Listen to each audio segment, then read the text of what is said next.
नमस्कार, मैं रंजना गुप्ता आपके सामने एक कांवरिया कीर्तन कजली गीत प्रस्तुत कर रही हूँ। जैसा कि सावन आने वाला है और लोग कांवर लेके बाबा धाम जाते हैं, तो मैं एक कजली प्रस्तुत कर रही हूँ इसी परिप्रेक्ष्य में। आइए सुनते हैं। बाबा बैजनाथ अलबेला, लागे हर सावन में मेला। बाबा बैजनाथ अलबेला, लागे हर सावन में मेला। मेला देखन जइबे बन के कंवरिया, बाबा के नगरिया ना। मेला देखन जइबे बन के कंवरिया, बाबा के नगरिया ना। जइबे सुल्तानगंज में लइबे गंगा जल भर के। जइबे गंगा जल भर के, लइबे गंगा जल भर के। पैदल चलबे हमहू बन के कंवरिया, बाबा के नगरिया ना।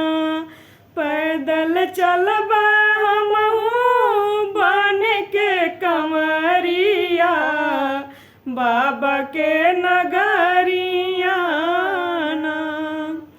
पाँव में पड़ी है के तनो छाला, जपबे बोल बम के माला। जपबे बोल बम के माला, जपबे बोल बम के माला। बाबा सुगम करी है हमारी डगरिया, बन के कंवरिया ना। बाबा सुगम करी है हमारी डगरिया, बन के कंवरिया ना। जइबे देव घर दरम्यान, जामा बाबा के स्थान। जामा बाबा के स्थान, जामा बाबा के स्थान। रंजन सुफल नयनवा पाई के चरनिया, बाबा के नगरिया ना। रंजन सुफल नयनवा पाई के चरनिया, बाबा के नगरिया ना।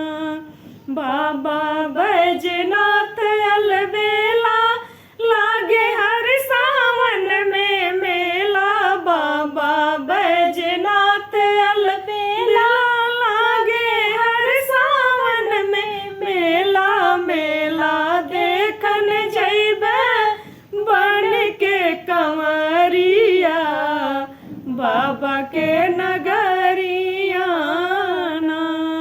मेला देखन जइबे बन के कंवरिया, बाबा के नगरिया ना। धन्यवाद। अगर ये कजली गीत आपको पसंद आए तो कृपया लाइक और कमेंट कीजिएगा, चैनल को सब्सक्राइब कीजिएगा।